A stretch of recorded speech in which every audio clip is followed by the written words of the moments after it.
On Festivals and Fasting. Greetings from Seneca to his friend Lucilius. It is the month of December, and yet the city is at this very moment in a sweat. License is given to the general merrymaking. Everything resounds with mighty preparations, as if the Saturnalia differed at all from the usual busiest day. So true it is that this difference is nil, that I regard as correct the remark of the man who said, "Once December was a month, now it is a year." If I had you with me, I should be glad to consult you and find out what you think should be done, whether we ought to make no change in our daily routine, or whether, in order not to be out of sympathy with the ways of the public, we should dine in gayer fashion and doff the toga. As it is now, we Romans have changed our dress for the sake of pleasure and holiday-making, though in former times that was only customary when the state was disturbed and had fallen on evil days. I am sure that, if I know you are right, playing the part of an umpire, you would have wished that we should be neither like the liberty-capped throng in all ways, nor in all ways unlike them. Unless, perhaps, this is just the season when we ought to lay down the law to the soul, and bid it be alone in refraining from pleasures, just when the whole mob has let itself go in pleasures. For this is the surest proof which a man can get of his own constancy, if he neither seeks the things which are seductive and allure him to luxury, nor is led into them. It shows much more courage to remain dry and sober when the mob is drunk and vomiting, but it shows greater self-control to refuse to withdraw oneself and to do what the crowd does, but in a different way, thus neither making oneself conspicuous nor becoming one of the crowd, for one may keep holiday without extravagance. I am so firmly determined, however, to test the constancy of your mind that, drawing from the teachings of great men, I shall give you also a lesson. Set aside a certain number of days, during which you shall be content with the scantiest and cheapest fare, with coarse and rough dress, saying to yourself the while, "Is this the condition that I feared?" It is precisely in times of immunity from care that the soul should toughen itself beforehand for occasions of greater stress, and it is while fortune is kind that we should fortify it against her violence.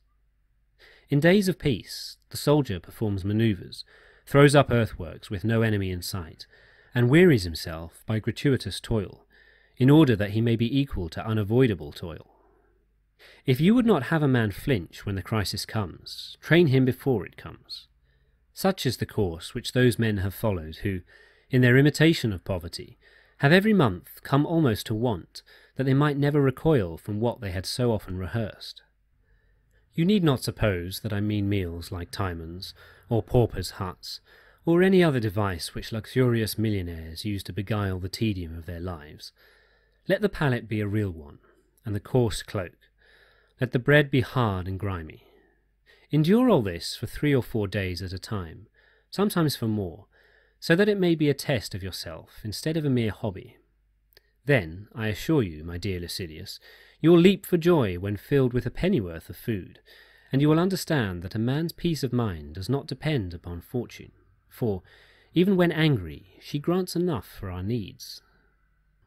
There is no reason, however, why you should think that you are doing anything great, for you are merely doing what many thousands of slaves and many thousands of poor men are doing every day. But you may credit yourself with this item: you will not be doing it under compulsion, and that it will be as easy for you to endure it permanently as to make the experiment from time to time.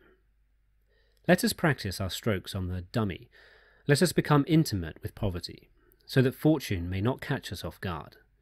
We shall be rich with all the more comfort if we once learn how far poverty is from being a burden. Even Epicurus, the teacher of pleasure, used to observe stated intervals, during which he satisfied his hunger in niggardly fashion. He wished to see whether he thereby fell short of a full and complete happiness, and, if so, by what amount he fell short, and whether this amount was worth purchasing at the price of great effort.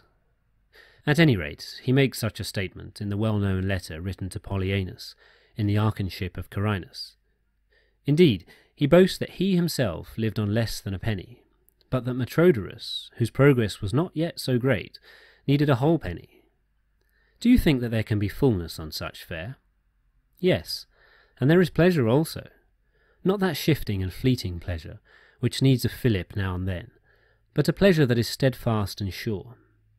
For though water, barley meal, and crusts of barley bread are not a cheerful diet, yet it is the highest kind of pleasure to be able to derive pleasure from this sort of food, and to have reduced one's needs to that modicum which no unfairness of fortune can snatch away. Even prison fare is more generous, and those who have been set apart for capital punishment are not so meanly fed by the man who is to execute them. Therefore, what a noble soul must one have to descend of one's own free will to a diet which even those who have been sentenced to death have not to fear. This is indeed forestalling the spear thrusts of fortune. So begin, my dear Lucilius, to follow the custom of these men, and set apart certain days on which you shall withdraw from your busyness, and make yourself at home with the scantiest fare. Establish business relations with poverty. Dare, O my friend, to scorn the sight of wealth, and mould thyself to kinship with thy God. For he alone is in kinship with God who has scorned wealth. Of course, I do not forbid you to possess it, but I would have you reach the point at which you possess it dauntlessly. This can be accomplished only by persuading yourself that you can live happily without it, as well as with it, and by regarding riches always as likely to elude you. But now I must begin to fold up my letter.